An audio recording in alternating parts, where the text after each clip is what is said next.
웨스트민스터 2장입니다.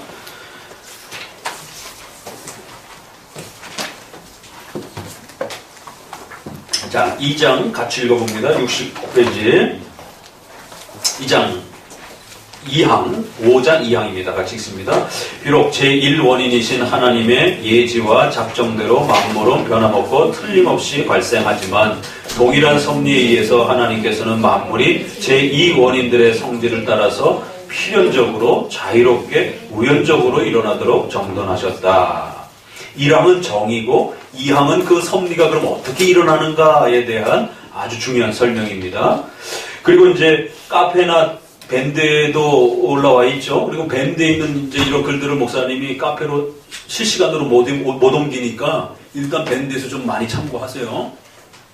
최근에 이런 논의되는 이런 글과 관련해서 목사님이 대사회적인 이런 내용들을 섭리사적으로 평가하는 거예요. 그러면 목사님이 평가하는 건 단순한 그냥 개인의 정치적 소양이 아니잖아요. 이 섭리, 하나님의 역사가 우리 한국에 어떻게 진행되고 가고 있는지를 개인적으로도 여러분에게 권면하고 또 사회적으로도 목회자가 그 섭리적 역사에 대한 통찰력을 이야기하는 거란 말이에요.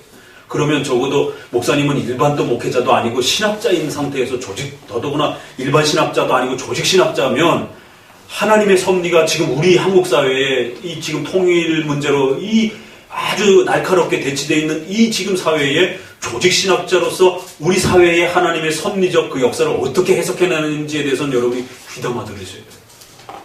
총신의 조직신학 교수가 역사신학 교수가 어떻게 말씀하시는지 귀담아 들으셔야 돼요. 고신에도 마찬가지고 적어도 보수교회의 조직신학자와 역사신학자가 그 시대를 평가하고 그 흐름을 이야기하는 것에 대해서는 귀담아 들으셔야 됩니다. 왜냐하면 그래도 그 분야의 가장 전문가가 그 성경을 바탕으로 해서 우리 사회 전체를 들여다보면서 하나님의 통치와 다스림의 흐름이 어느 방향으로 나아가고 있다는 것을 해석해내는 겁니다. 그럼 일제시대 때는 이제 신사참배와 관련된 사건들이 벌어졌을 때는 하나님의 무서운 징계가 우리 한국 사회 앞에 놓여져 있다라고 목사님들이 설교하기 시작했어요. 아니나 다를까 6.25 전쟁이 터졌잖아요. 해방이라는 기쁨을 맞이한 지 얼마 되지 않아서 일제시대의 속박 속에 있던 것보다 더 무서운 죽음의 사건이 일어난 겁니다. 일제시대 때는 그래도 막 사람 잡아다 죽이고 그러진 않잖아요. 특별한 어떤 사람들만 이렇게 독립하는 사람, 운동하는 사람들이나 이렇게 갖다 죽였지. 최소한 그래도 생명은 보존하면서 이렇게 갔는데 6.25 전쟁을 터져서는 이제는 앞뒤 안 가리고 포탄 떨어지면 그냥 다 죽어나가는. 근데 그게 38년도에 신사참배와 연결해서 그건 가벼운 문제가 아니다. 그럴 때 목회자들과 신학자들이 이 신사참배가 한국 사회에 몰고 오게 될 그 재난과 위협을 경고했단 말이에요. 그럴 때 지금 목사님이 동성애라든가 NAP 이 차별법을 국가에서 통과시키려고 할 때 이 차별법이 통과가 되어지게 되면 어떤 일이 벌어지냐면 목회자의 설교권이 막힌단 말이에요. 동성애를 인권으로 연결되어서 그 어떤 차별도 교회 안에서 함부로 얘기하지 못하게 하는 목사님은 경제 문제에 있어서 일반 시민과 노사의 문제에 대한 차별도 이야기할 수 있습니다. 그래서 가진 자와 못 가진 자에 대한 차별도 이야기할 수 있고 국가 위정자에 대한 권위와 일반 시민으로서에 대한 차별도 이야기할 수도 있어요. 남녀에 대한 어떤 차별도 얘기할 수가 있고 성에 대한 어떤 차별도 이야기를 할 수가 있고 왜? 그게 성경과 관련해서 하나님의 어떤 펼쳐진 내용 정도면 얼마든지 얘기할 수 있어요. 근데 이 지금 NAP 차별법이라고 하는 것은 결국 인권을 앞세우면서 어떤 차별도 결국 위법이다라고 하는 이런 방식으로 끌고 가게 되면 국가가 어떤 법을 만들든 그건 우리 교회와 국가의 정교분리 원칙에 따라 국가가 우리에게 이래라 저래라 간섭하지 않듯이 국가가 목사님을 누굴 세울까를 간섭하지 않듯이 우리도 국가 위정자가 어떤 정책을 결정을 내릴지 간섭하지 않는 겁니다. 4대강을 만들지 안 만들지 그건 국가 위정자들이 알아서 하는 거예요. 근데 지금 목사님들이 신학자들이 지금 눈물을 흘리면서 탄식하면서 교단에서 이런 호소문이 나오고 대국가 시국 선언문이 나오고 이러는 거는 교회와 관련되어 있는 문제이기 때문에 그런 거예요. 목사님의 설교가 방해가 되어지고 일정 부분 제약이 돼버린다. 목사님은 국가를 비판할 수도 있는 겁니다. 대정부를 향해서. 그게 하나님의 뜻과 위배된다라면 강력하게 국가 정치에 대해서 비판할 수도 있는 것이에요.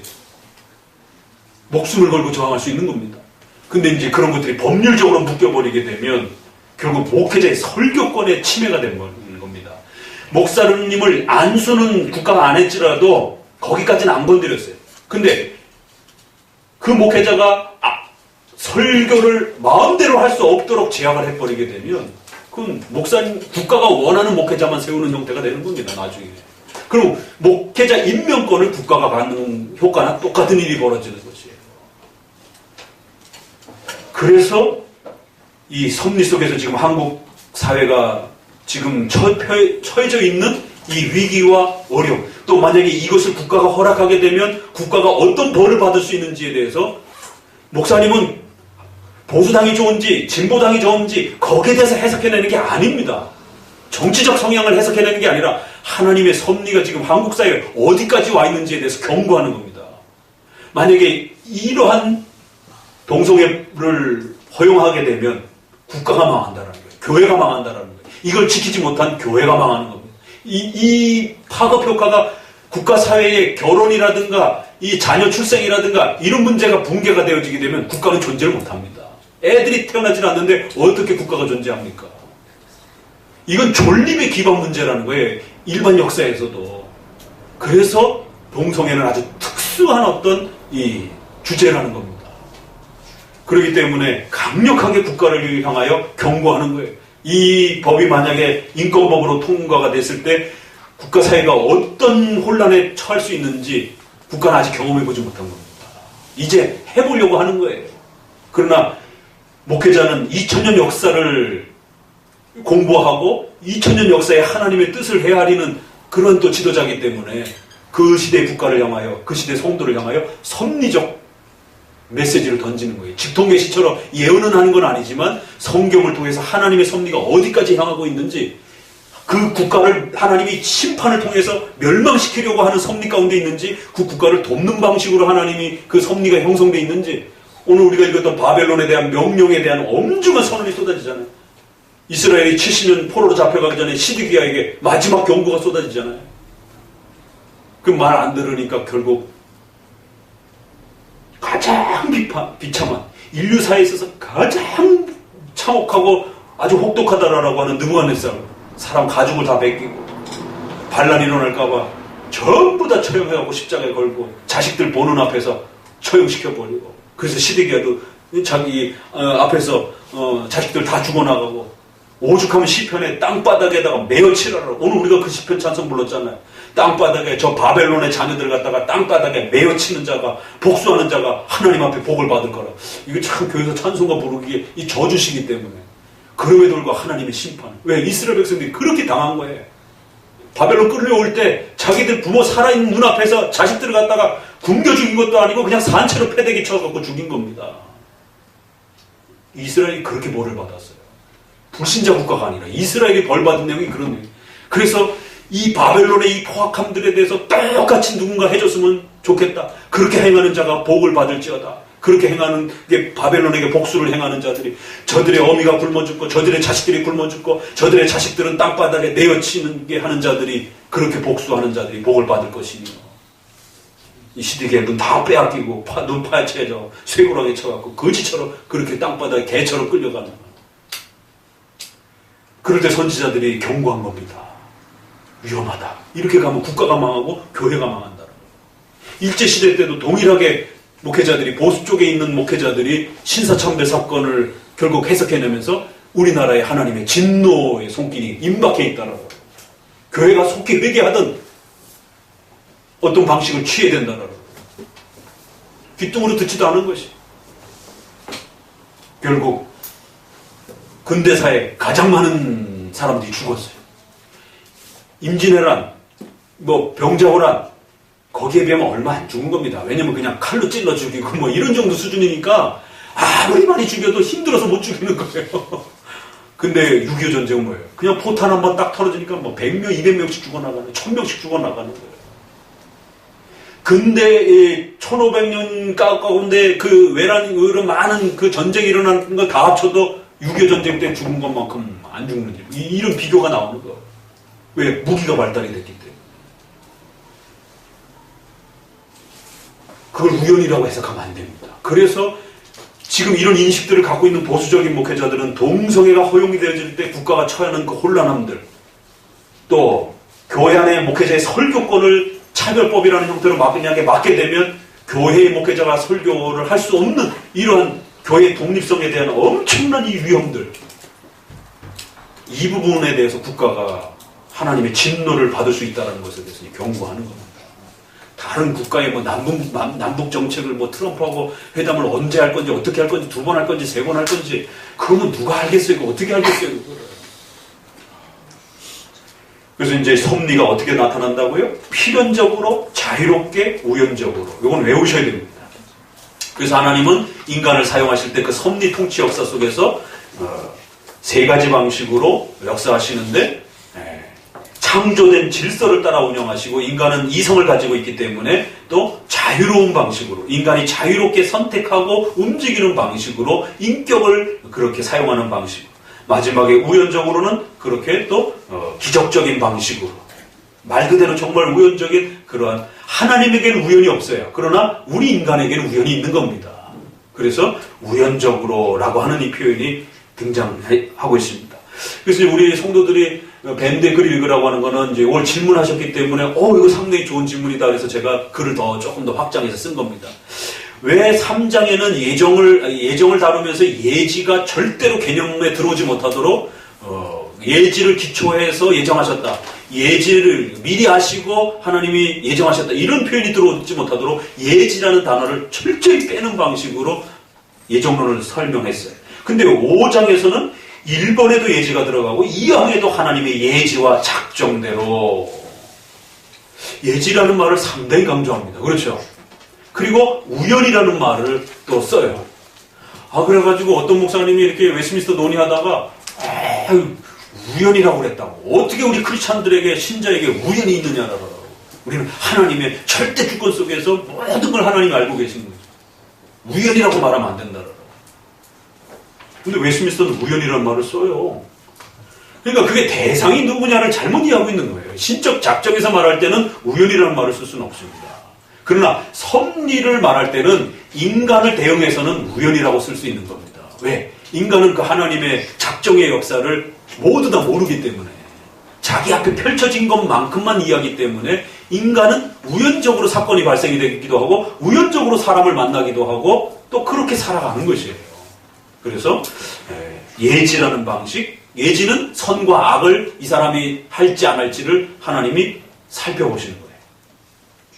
그런 방식으로 결정해 놓지 않고 그가 선을 택할지 악을 택할지 살펴보시는 방식. 그래서 그가 선을 택하면 상을 주고 악을 택하면 벌을 내리시는 것이에요. 하나님이 선을 택했으니까 그가 선을 행하도록 그렇게 끌고 가시는 게 아니고 억지로 끌고 가는 그런 방식이 아니다. 그렇게 되면은 짐승이 되는 거죠. 배가 고프면 먹고 배부르면 눕고. 인간이기 때문에 인격적 존재로서 선과 악을 선택하며 살아가도록 그렇게 자유로운 그 인격적 대응을 허락하신 거예요. 요게 하나님의 예지의 형태로 또 그렇게 나타나시기도 한다는 겁니다. 그래서 제1원이신 하나님의 예지와 작정대로 그렇게 역사하시지만 또 동일한 그 섭리에 의해서 제2원인들, 자연 전체와 인간의 그 성질을 따라서 창조된 질서 그 자체대로 살아가야 되고, 그래서 인간인 모든 사람들은 먹어야 사는 겁니다. 목사님도 먹어야 사는 거예요. 안 먹으면 죽는 겁니다. 자유롭게 인격적인 선악을 선택하며 살아가는 거예요. 또 우연적으로 우리 인생이 여러분이 계획한 만큼 안 됩니다. 우연적으로 정말 사람들을 만나게 되고 우연한 사건이 벌어지게 되고 우리가 보기에는 다 그렇게 우연적인 거예요. 하나님이 기적적으로 또 우리의 삶에 관여하시면서 또 그렇게 역사하시는 겁니다. 직통제 시간이라 이 3개를 지켜가는 거예요. 일반 은총을 따라 필연적으로 해야 될 거는 여러분 잘 지켜가면 복을 받는 겁니다. 열심히 저축하고 열심히 근검절약하면서 살아가세요. 그럼 복 받아요. 그 혜택을 누립니다. 기적적으로 하늘에서 돈이 떨어지는 게 아니에요. 크리스찬들도 열심히 근면 노동하지 않으면 다 가난해집니다. 이게 보존의 법칙이에요. 창조의 법칙이에요. 병들었으면 몸을 잘 관리하고 나 크리스찬이니까 병들었으니까 금식하면서 오히려 고쳐야 된다. 그럼 몸 더 망가져요. 아셨어요? 금식하지 말고 잘 먹고 잘 쉬고 몸을 잘 돌봐야 돼. 그게 보존의 법칙입니다. 이제 지난번에 그 이영표 사건이 아주 뜨거운 감자가 됐어요. 그러니까 그게 또 입법권하고도 연결이 되는 겁니다. 그래서 이영표도 나름대로 또 그런 관점에서 보게 되면 나름대로 열심히 한 것처럼 보이는 거예요. 그러나 또 이제 우리 쪽에서 보면 너무 과격한 겁니다. 무통주사가 성경적이냐 아니냐 그런 문제는 아니에요. 그건 그냥 의료학적으로 따질 수도 있어요. 근데 이제 이영표의 실수는 참 신실한 크리스찬인데도 불구하고 결국 목회자가 제대로 가르쳐주지 않은 겁니다. 그가 속해 있는 목회자가 결국 다분히 문자적 세대주의적 그런 개념으로 그렇게 가르쳐 놓은 거예요. 그러니까 성도가 이영표가 창세기를 읽다가 고통을 감내하는 것이 이 부분 때문에 문제가 되는 거예요. 그냥 무통주사가 이게 회복도 더디고 뭐 그런 의사의 권면이 있으면 그건 부부가 알아서 선택하면 되는 거예요. 근데 그런 문제가 아니라 창세기를 읽다가 산모는 고통을 받으면서 이 죄값에 대한 부분은 일정 부분 그렇게 되면 치료도 여러분 하지만 병 들으면 여러분 치료도 모든 치료도 하면 안 됩니다. 왜? 그건 죄 때문에 온 거니까. 그 죄를 온전히 느끼시려면 여러분 진통제고 감기약이고 아무것도 먹지 마시고 그냥 아픔 그대로 견디세요. 그 죄의 고통이기 때문에. 그런 무지막지한 해석이 어디 있어요. 그러니까 그 부분은 결국 전형적인 세대주의의 문자주의란 말이에요. 성경의 이런 부분을 교리적으로 전체적으로 정리를 안 하고 그냥 다이렉트로 끌어오게 되면 그게 문자주의가 되는 거예요. 하나님의 섭리 속에 의료의 혜택이라고 하는 걸 하나님의 섭리 속에서 창조의 보존 질서 속에 옛날에는 의료 혜택이 없었지만 발전하면서 의료의 혜택이 만들어진 이 하나님의 섭리 역사를 전혀 이해를 못합니다. 과거의 사람은 그런 거 선택할 필요도 없어요. 왜? 갈 데가 없으니까. 그냥 집에서 다 그냥 자연분만하면서 자연분만하다 죽기도 하고 자연분만하면서 그 고통을 다 감내해야 돼요. 근데 지금은 의료기술이 발달이 되었기 때문에 그걸 사용할지 말아야 될지에 대한 엄청난 선택이 있게 되고 그러면 저희 아이들은 다 배째가지고 그렇게 낳았는데 중절수술을 했어요. 왜? 마지막 판에 결국에는 이제 애가 이 폐가 목을 감고 이래가지고 또 기일을 한참 또 이렇게 넘기고 이래가지고 위험하다 그래가지고는 눈물을 머금고 전도사 시절에 그 비용도 10배 가까이가 들더라고요. 자연분만 하면 그때 당시만 해도 한 20만 원 이렇게 하면 퇴원했는데 인큐베이터 들어갔다 나오니까 100만 원 단위가 벌써 넘어가는 거예요. 그러니까 이런 부분에서 그러면은 중전수술한 사람들은 다 죄인입니까? 그 말이 안 되잖아요. 성경에는 자연분만 형태의 어떤 그런 산모의 고통을 이야기하고 있다 보니까 그런 식으로 해석하게 되면 또 큰일 나는 거죠. 그래서 필연적으로 창조 질서 속에 세워놓은 것이 또 섭리사적으로 발전해 가기도 하는 겁니다. 왜? 그런 지혜를 인간에게 주셔서 인간이 자동차도 만들고 에어컨도 만들고 의료기술도 만드는 거예요. 그러면 원칙대로 한다라면 에어컨 사용하면 안 됩니다. 자동차 타고 다니면 안 돼요. 이걸 흉내낸 사람들이 바로 메노나이트입니다. 아미시, 제세례파계요. 까만 옷만 입고 다니면서 마차 타고 다니고. 근데 요즘에는 약간 타락해가지고 저기 산모가 고통 중에 있으면은 이게 마차 타고 병원을 갔더라고. 미국에 있는 그 메노나이트들이. 그리고 거기서 농약을 안 쓰니까 그게 이제 유기농 채소로 해갖고는 또 상당히 고급지게 팔리고 그런다고 그래요. 그리고 예전에 한번 미국의 그 메노나이트 생활을 한번 이렇게 촬영해가지고 보여주는데 그 젊은 애들은 많이 떠나더라고요. 너무 깝깝해요. 왜? 경계선 하나만 넘어가면 저기는 엄청난 문명의 발달이 이렇게 살아가고 있는데 이쪽으로 들어오면은 까만 옷에 마차 타고 다니고 촛불 켜놓고 살고 있는 거예요, 세상에. 이 문화의 차이를 어떻게 애들이 수용할 수 있겠어요? 그러니까 이제 많이 떠나가고 옛날 이제 어른들 수준 정도나 그런 풍습을 지켜나가고 있고 그리고 또 이제 여성이 산모가 이제 애를 낳을 때든가 또 이제 죽을 병에 걸려가고 혹시든지 그럴 때는 이제 마차 타고 이제 병원을 가는 옆 동네 병원을 가는지 이런 편법을 또 동원하는 거예요. 자기네들도 못 지키는 거예요. 이래서 율법주의가 나오는 겁니다. 칼빈주의 안에도 이런 문제들이 늘상 이야기가 되고 들어와요. 그럴 때마다 그 아디아포라의 문제와 이 교리적 문제와 또 법률적으로 입법화시킬 수 있는 문제와 이런 것들을 아주 신중하게 결정하는 거예요. 그래서 지난번에 이제 제사의 그 음식 문제와 참여 준비하는 문제들은 그건 추천하는 건 아니에요. 안 하면 좋죠. 그러나 어쩔 수 없는 그 여성 성도가 그 제사를 드려야 되는 그런 집안에 들어갔을 때 제사에 참여하지만 않는다라면 어쩔 수 없이 음식을 만들어야 되고, 또 만약에 부모님에게 음식을 만든다라면 용돈을 보통 추석 때 전후로 해갖고 용돈을 드리잖아요. 그럼 그 용돈 받아가지고 또 제사상을 차리는데, 그럼 용돈 주는 것도 금지를 해야 돼요. 그 돈이 다 제사상에 쓰여지니까. 그런 것들이 다 맞물려 돌아가는 거예요. 그렇기 때문에 직접 제사 행위와 간접 제사 행위를 구별한 겁니다. 그래서 직접 제사 행위는 금지시키고, 간접 제사도 될 수 있으면 이제 그런 부분들이 조금 더 이렇게 한 발짝 더 가까이 이렇게 비춰지는 부분들은 될 수 있으면 안 하는 게 좋은 거고, 그러나 어쩔 수 없이 참여해야 되는 이런 부분들에 대해서는 죄악시 하지는 말라라는 거예요. 그래서 우리가 추천하는 건 아니에요. 그러나 허용하는 거예요, 그냥. 그리고 음식도 그렇게 먹는 부분들에 대해서 이렇게 열어놓는 거예요. 우리가 동짓달에 팥죽 먹는 거, 저도 먹습니다. 그러나 그게 무슨 귀신을 쫓아내기 위해서 먹는 건 아니에요. 그때 아니면 팥도 잘 안 나와요. 그래서 옛날에 어른들이 해주던 그 입맛이 있다 보니까 팥죽을 먹고 싶을 때는 또 그렇게 오곡 식품이라든가 오곡 음식이라든가 이런 거, 그게 다 미신하고 연결돼 있어요, 사실은 옛날에는. 그러나 지금은 그렇게까지 연결되어 있진 않아요. 그러니까 그냥 그때나 한 번쯤 그 시절에 음식이 나오고 그러니까 이렇게 먹고 그러는 겁니다. 이제 그런 부분들도 역시 또 섭리와 연결이 되는 거예요. 섭리 역사 속에 그 시대에는 너무 미신적이었으면 하지 말아야 되지만, 지금은 그게 좀 많이 성숙돼서 일반 시민사회 속에서도 많이 걸러져 있으면 얼마든지 또 섭리적으로 선택할 수 있다라는 겁니다. 요게 이제 자유롭게라는 부분에 인간의 삶의 발전과 그 형편에 인간이 이성적으로, 인격적으로 옳고 그름에 대한 그 판단을 하는 그 내용과 같이 맞물려 있는 거예요. 그래서 이걸 해도 되는가, 하지 말아야 되는가, 이런 부분들을 하나님이 직통계시로 명령을 하는 게 아니라 이렇게 인간의 인격적인 이성과 또 그 교회의 질서를 통해서 가르쳐 주신다는 거예요. 재미있는 사실이 있어요. 이게 이제 아까는 교회법 얘기지만 이게 또 이 섭리로 이야기 넘어옵니다. 사도 바울이 바나바하고 바울하고 아주 2차 선교여행 때 엄청나게 싸웁니다. 그렇죠? 지난번에 우리가 12사도가 모일 때도 보니까 싸울 만한 사람들이 모였어요. 안 싸우면 이상한 거예요. 초창기부터 다툴 만한 사람들이 모인 거예요.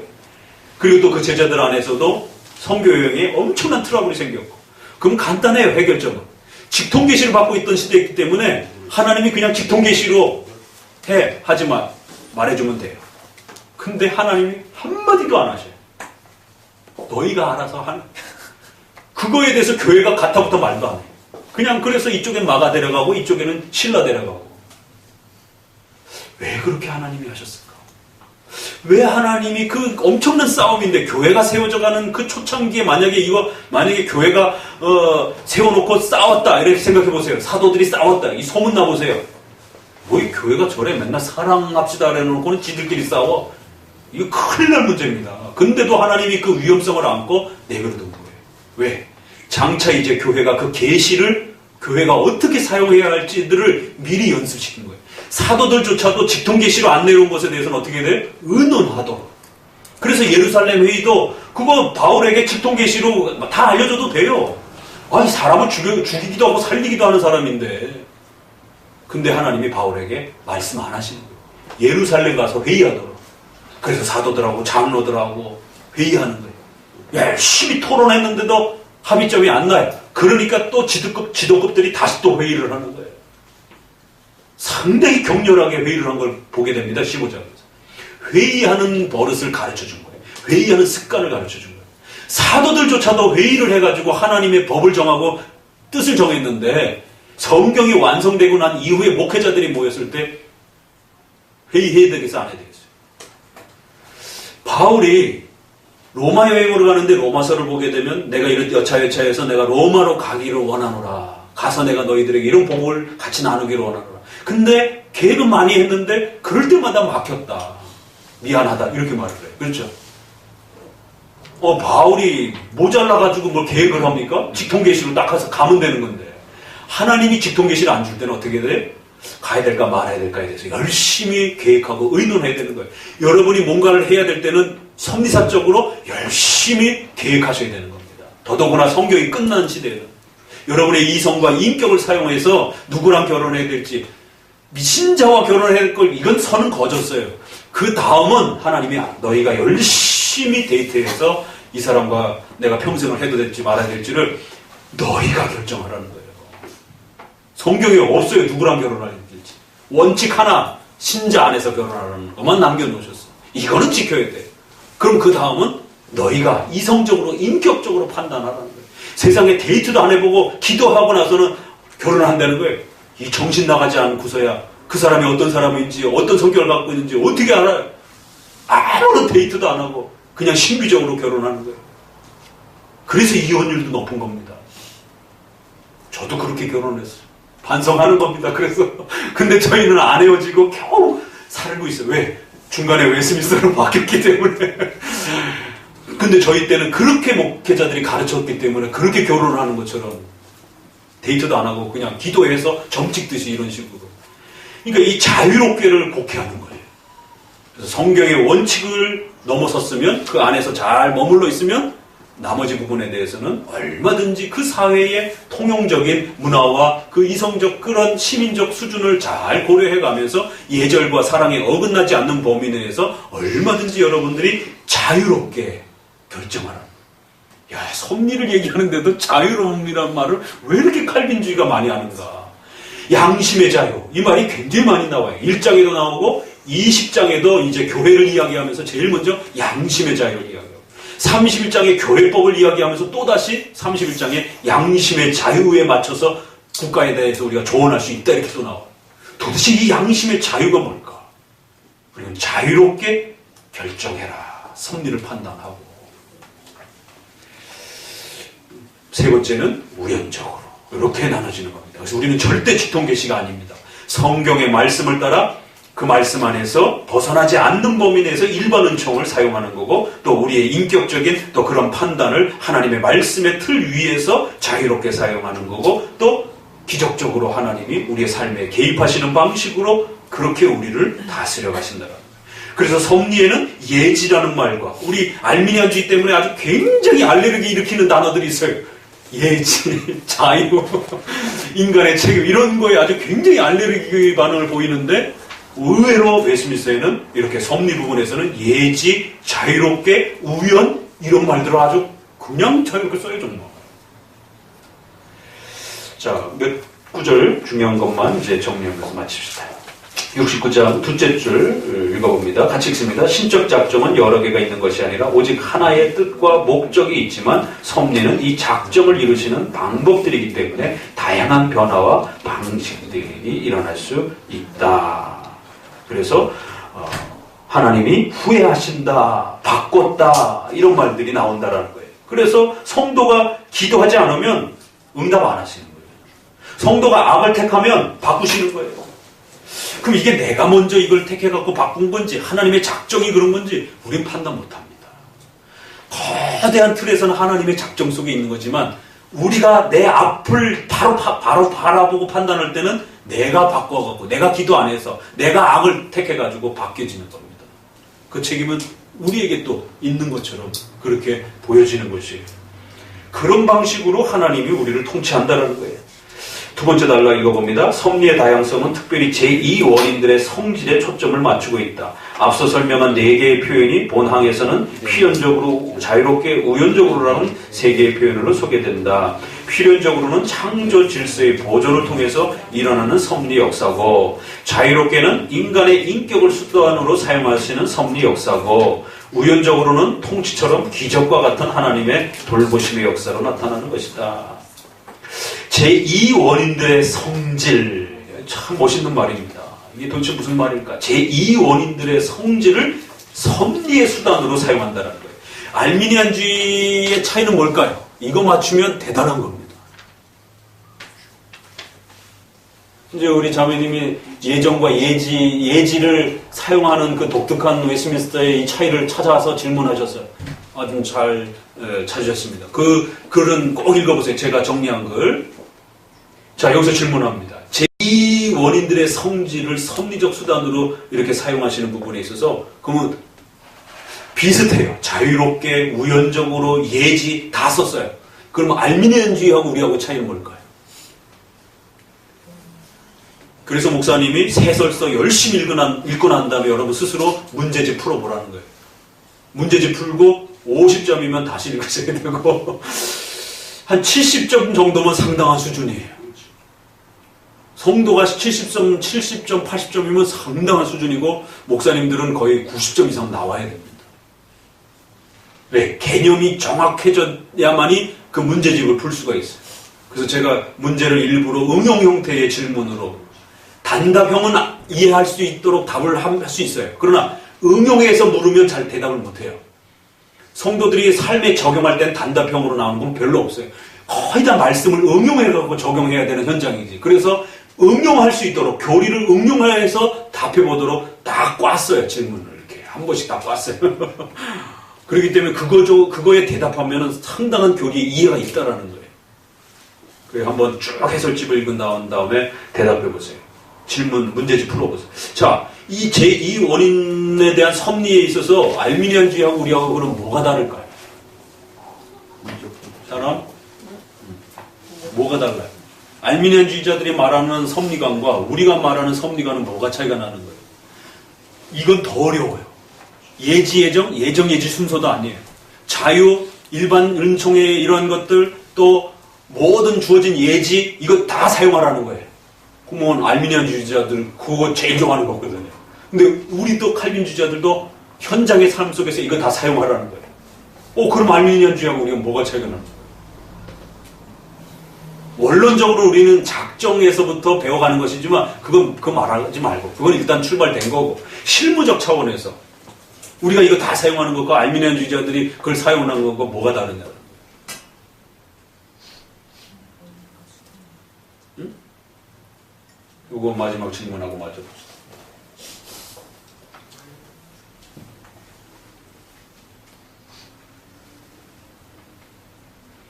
최근에 뭐라고? 하나님은 이제 제2의 원인을 통해서 섭리 안에서 운행하시고 우리를 통치하시지만 또 신앙고백서에서도 나왔는데 제2의 원인을 보통 사용하시지만 그걸 초월하실 수도 있고 무시해버릴 수도 있고 이제 그런 자유로운 하나님의 자유로운 지배 아래 있다는 것이죠. 그러니까 우리 너무 제2의 원인을 말하자면 그렇게 묶이지 않는다는 거예요. 알미니안주의자들은 제2의 원인이 그걸 도구적 원인을 절대시하는 데 반해서 우리는 거기에 너무 매이지 않는다. 그래서 제2 원인들의 성질이라는 말을 썼어요. 성질이라는 말을. 성질이라는 게 그런 저기가 아니고 인간의 본성에 대한 어떤 부분인데 왜 이런 말을 썼을까? 웨스민스터가. 이 말이 도대체 뭔가? 지금 제 답안에도 약간씩 나왔는데 목사님이 원하는 그 정확한 답은 조금 덜 나왔어. 좀 더 나와야 돼. 정확한 그 단어의 차이가 있어요.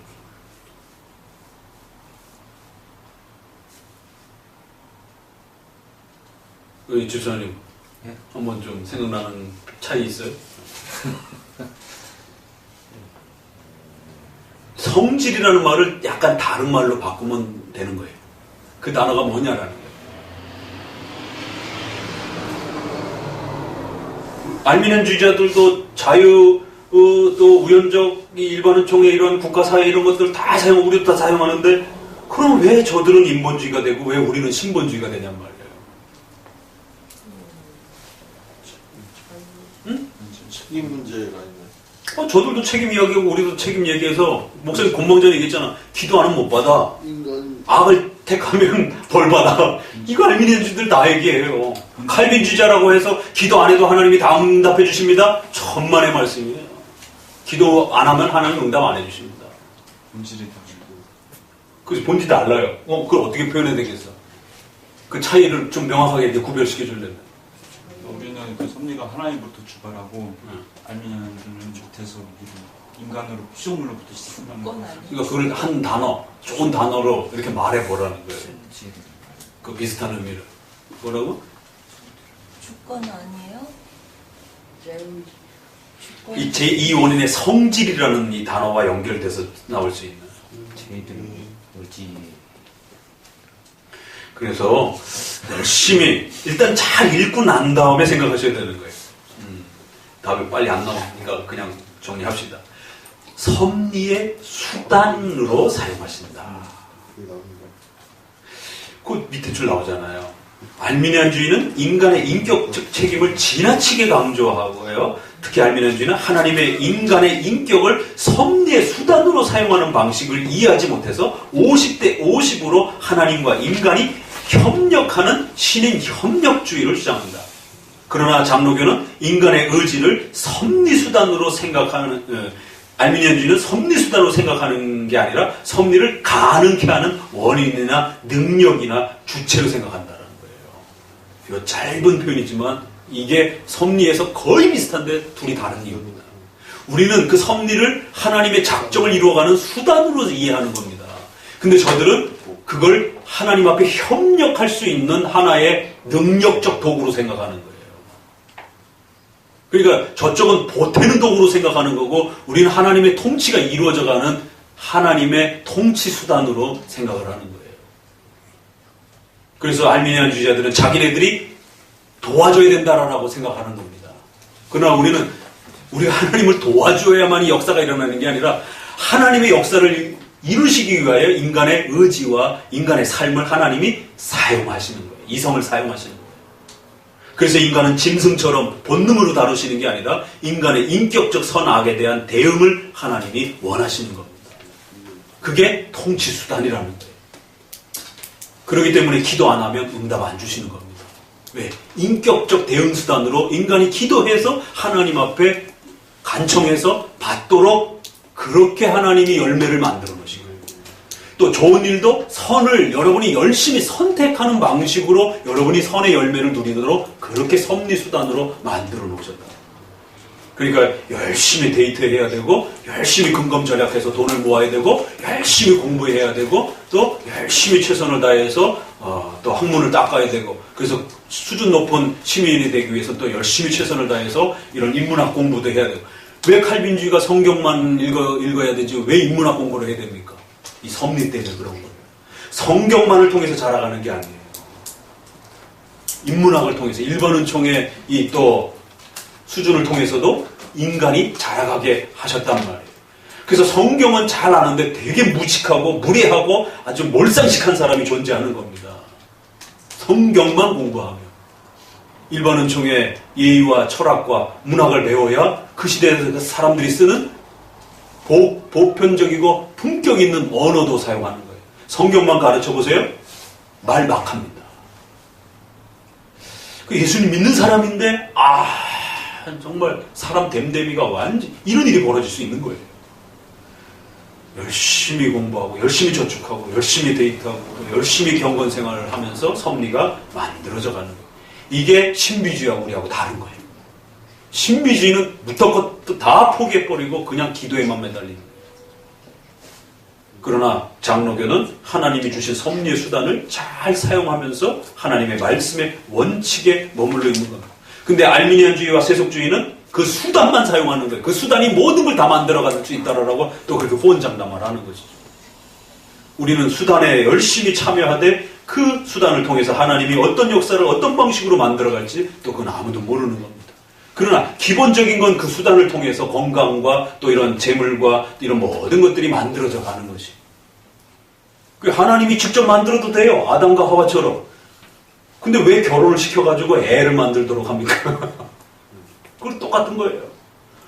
그래서 하나님은 우주의 번성을 직접 만들지 않고 부부가 결혼해서 거기서 애가 태어나도록 이렇게 만드는 거예요. 그래서 몸은 부부의 그 세포 결합을 통해서 만들지만 우리가 인간론에서 창조론을 믿어요. 그 얘기는 몸은 부모를 통해서 만들어지지만 그 영혼은 하나님이 그 수정체가 만들어질 때 거기에 직접 하나님이 영혼을 창조해서 만들어주신다라고 이렇게 그 인간의 생명체가 언제 만들어지느냐라고 하는 인간론의 논의에서 그건 아주 조금 더 깊은 논의예요. 그리고 몸과 영혼이 결합이 되면서 인간이 되는 거예요. 그러니까 세포로 수정란이 만들어질 때 육체가 만들어지는데 그 육체가 만들어질 때 하나님이 창조 법칙에서 영혼을 넣어주시는 거예요. 그래서 육체는 비록 부모를 통해서 이렇게 물려받을지라도 그 영혼의 이 영혼은 도대체 부모가 세포 속에 있는 건가? 그러면 세포를 만약에 우리가 정자난자를 버리면 어떻게 돼? 큰일 나잖아요. 그렇게 말할 수는 또 없는 거예요.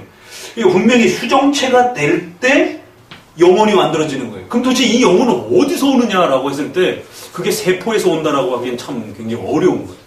그래서 이제 어떤 분들은 육체가 만들어질 때 그 영혼도 그 유전학적으로 있는 게 아니냐라고 이렇게 해서 해석하기도 하는데 우리 장로교 쪽에서는 창조론을 이 창조론에 이제 유전론과 창조론이 있어요. 어거스틴은 창조론과 유전론을 약간 곁들였어요. 그러니까 영혼이 창조가 되어지면서 그 창조된 영혼이 부모의 그 정자난자를 통해서 혈액을 통해서 이렇게 연결되지 않느냐라고 해서 아담의 그 레이의 허리 이제 이거를 조금 더 강조해가지고는 유전설이라고 하는 소위 그 부분을 조금 더 허용했는데 이제 벌컵이나 칼빈이나 이렇게 조금 더 정통파 쪽에서는 유전설보다는 몸은 유전적 개념이 허용될 수 있지만 영혼은 순수하게 좀 더 창조론적으로 그래서 그 각각의 모든 영혼들을 하나님이 그 수정체가 만들어질 때 그 수정체가 결합되는 순간에 하나님이 영혼을 창조해서 그 몸과 결합되도록 그렇게 하신다. 그래서 몸과 영혼, 그러면 따로 떨어져 있느냐? 그건 우리가 알 수는 없지만 아무튼 몸이 이렇게 하나의 몸으로서 수정돼갖고 몸이 될 때 하나님은 반드시 창조의 법칙의 연결성으로 해서 그 영혼이 동시적으로 결합되도록 이렇게 창조론을 조금 더, 영혼 창조론이 그런 개념이에요. 그래서 영혼을 하나님이 직접 창조해서 육체에다가 그렇게 결합하게 해주신다라고 이렇게 말해요. 왜 그러냐면 이 영혼 존재론과 관련해서 도대체 영혼은 어디서 오느냐 할 때 이제 이단적 가르침이 있기 때문에 그래요. 뭐 하나님 어디 창고에다 만들었다가 이렇게 하나씩 뭐 빼준다 뭐 이런 것도 있고 뭐 첫 번째 창조에서 만들었던 영혼들이 막 구천을 떠돌다가 이제 이 타락한 이제 육체 안에 들어온 이게 이제 김기동의 귀신론하고 또 연결이 되면서 이중 창조론으로도 이렇게 이어져가고 영혼이 이미 어디 있었다라고 하는 이제 막 그리고 또 영혼이 막 이렇게 흘러나간다 막 이제 이런 유출설도 있고 막 이제 이래가지고 그 모든 것들을 배격하면서 영혼은 창조론 개념. 다만 육체가 유전되기 때문에 유전론을 조금 허용하는 정도 수준으로서 그 인간의 창조론은 말 그대로 창조 개념이다라고 이렇게 설명을 합니다. 보충 설명이고 아무튼 이렇게 섭리론과 관련해서 오늘 또 함께 잘 기억해 두시고 특별히 연결되는 부분이 있어갖고 섭리론과 입법권은 이렇게 교회가 섭리 전체를 들여다보고 성도들이 어떻게 해야 건강하고 성도들이 유익하고 성도들이 안전하게 살아갈 수 있을까를 목회자들 당회는 고민하는 거고 그래서 그 시대에 최대의 안전과 이러한 그 보조를 사용할 수 있다라면 그 시대의 섭리를 살펴보면서 에어컨 사용할 수 있다, 차 사용할 수 있다 이런 거를 해석해 주는 겁니다. 그래서 성도들이 특별히 어느 부분에 예민하냐면 이 의학적 부분에 왜냐면 그건 이제 밝혀져 가는 부분인데 옛날에는 없단 말이에요. 칼빈 책 아무리 뒤져도 없어요. 주석 아무리 뒤져도 뭐 장례식과 결혼식 이런 건 힌트가 약간 있어도 의료 쪽 부분은 거의 없단 말이에요.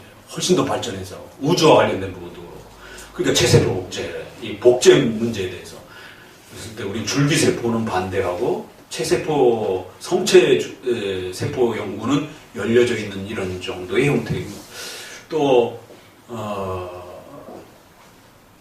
인공적인 의료적인 혜택의 그 임신의 이런 많은 부분들은 허용되어 있는데 이제 인공수정 문제가 참 어려운 부분 남아 있어요. 그래서 왜냐하면 인공수정을 하게 되면 그 수정란을 여러 개를 강제로 만들어 가지고 그거를 이제 여성에게 착상할 수 있도록 이렇게 해놨다가 그 수정란이 죽으면 이제 없애버리고 그 착상된 것만 이제 이렇게 하기 때문에 이 부분에 대해서 이제 의사들하고 신학자들하고 고민을 하면서 이거를 이 수정체를 생명체로 보는 여기까지의 현재 논의라면 그 많은 수정체를 의료 실험으로 사용하는 줄기세포의 문제도 금지가 되는 방향으로 지금 잡혀 있고 그러다 보면 그런 관점에서 조금 더 보수적 그 생명론 쪽에서는 인공수정을 다른 방식으로 정자의 어떤 건강함을 도와준다든가 난자의 어떤 부분을 좀 더 도와준다든가 이런 정도의 의료 혜택은 부부가 사용할 수 있지만 이 부분이 인공수정으로 넘어가서 여러 수정란을 갖다가 어느 게 착상이 될지 모르니까 그냥 동시적으로 이렇게 집어넣는, 그래서 나머지는 버리게 되는, 이거는 이제 쉽게 허용하기가 참 어려운, 그래서 이제 의료계와 신학자들이 고민하면서 이 부분은 조금 좀 소극적이에요. 그래서 인공수정 부분은 크리스천들이 적극적으로 사용하지 않기를, 너무 위험해서, 그러니까 수정란, 그래서 하나의 수정란을 뽑아서 그러면 그 수정란으로 착상으로 이렇게가 그러니까 목회자들이 원하는 건 그게 가장 성경적이고 가장 의료적으로 도움을 줄 수 있는 방법이에요. 만약에 착상을 시켰는데 그 수정란이 죽었다라면 자연 낙태 형태 그 저기가 되니까 어쩔 수 없잖아요. 근데 의사분들은 그게 불가능하다라고 그러더라고요. 하나가 해서 하나가 착상되기 너무 힘든. 그렇게 되면 여성이 너무 신체가 고통받는다라는 거예요. 왜냐면 이제 이게 강제로 그 이 배란을 시켜야 되기 때문에 여성의 몸이 이제 소위 말해서 확 늙게 되는 거예요. 그래서 한 번 할 때 최소한 2번, 3번으로 끝내야지 이거를 10번을 이렇게 하면 여성의 몸에 엄청난 무리가 되고 자칫 잘못하면 또 생명에 위협이 될 수도 있는 이런 위험을 안고 있는 부분이라 한 번, 2번 할 때 수정란을 많이 확 뽑아가지고 이제 수정체를 만들어가지고 그거를 이제 자궁에다가 확률적으로 넣는 방식이 여성 몸에 무리를 주지 않으면서 최소한 넣는 방식으로 하다 보니까 의료계에서는 지금 그런 형태로 구성이 되어 있는데, 그러면 그게 신학적으로 신학자들이 봤을 때는 어떻습니까? 그러면 의료학적으로는 이 정도인 거고 여성을 몸을 보호해야 되고 뭐 이런 차원에서 이렇게, 근데 신학적으로 그걸 받기가 너무 부담이 돼요. 우리는 분명히 수정체가 생명체라고 이렇게 고백을 해놨는데, 그럼 그 줄기세포가 안 되는 것처럼, 그건 조금 저희 신학계에서는 받아들이기가 아직은 어렵습니다. 진보 쪽에서는 벌써 많이 다 열었죠. 여성의 어떤 그 선택권이 더 중요하고 그런 것이지. 근데 이제 보수 쪽에서는 수정체를 생명체로 보는 그 선을 바꾸지 않는 이상은 조금 어렵다라고. 그러니까 이제 이런 부분들이 이렇게 섭리사적으로 오늘 우리 시대가 됐으니까 이제 고민하게 되는 거예요. 그래서 이런 것들은 개인이 선택할 수 있는 문제가 아니라 좀 더 전문가들이 또 파고들어서 또 그 시대의 어떤 또 성도들과 시민들이 받아들일 수 있는 어떤 수준도 고려해가면서, 더 좋은 방법은 대리모, 이건 안 된다라는 것이죠. 또 이건 또 너무 명백하게 또 잘못한 간음이 되니까 요거를 편법으로 해가지고 어디까지 가냐면은 그 집안의 형제, 남자의 어떤 정자를 받아가지고 뭐 이렇게 수정하기도 하고, 또 대리모를 선택해가지고 뭘 하기도 하고, 이거는 이제 신학적으로 안 된다라고 하는 선이 분명히 좀 거져 있어요. 그거는 이제 7계명과 관련해서 상대, 자기 배우자의 정자와 난자가 아닌 그 모든 외적인 부분에 대해서 허용할 수 없는, 그건 음란의 형태로 해석될 수밖에 없지 않겠느냐라고 해서 좀 더 차단이 되어진 그 정도까지, 이것도 마련하기가 상당히 많은 논의 중에서 대략 여기까지 정도가 좀 이야기된 정도입니다. 그래서 이제 교회법으로 만약에 총회에서 나온다라면 이제 요거를 성명서 형태로 이렇게 이제 그 추천해준 형태가 있고, 이게 법으로 총회 법으로 이렇게 확정돼 갖고 이렇게 윤리규범으로 이렇게 나온 데가 몇 군데인지는 목사님도 좀 더 확인을 해봐야 돼요. 그래서 아무튼 대략 방향은 그렇게 잡아줬어요. 그래서 우리 크리스천 청년들도 또 그러한 그 결혼, 또 임신, 출산 이런 부분들과 관련해 가지고는 이렇게 전체적으로 이렇게 아까 무통주사 같은 이런 부분들은 그건 다 부부가 선택할 수 있는 의료 선택의 문제이기 때문에 절대로 함부로 그걸 신앙적으로 끌어들이거나 이렇게 하면 안 되고, 얼마든지 중절 임신 뭐의 배를 제왕절, 목사님 큰일 날 뻔해서 착각해갖고 중절 수술 제왕절개 수술도 허락되어지고 이런 부분들이 충분히 이렇게 거기까지는 허용된 걸로 사용하실 수 있도록 이렇게 총체적으로, 이게 크리스천들의 생명을 보존해 주는 겁니다. 이걸 잘못 정하면 큰일 나잖아요. 그래서 섭리와 입법 활동이 이렇게 아주 절묘하게 맞아 연결된다는 것을 꼭 우리 칼빈주의 독특함을 좀 이해하시기 바랍니다. 기도합니다. 하나님 감사합니다. 오늘도 우리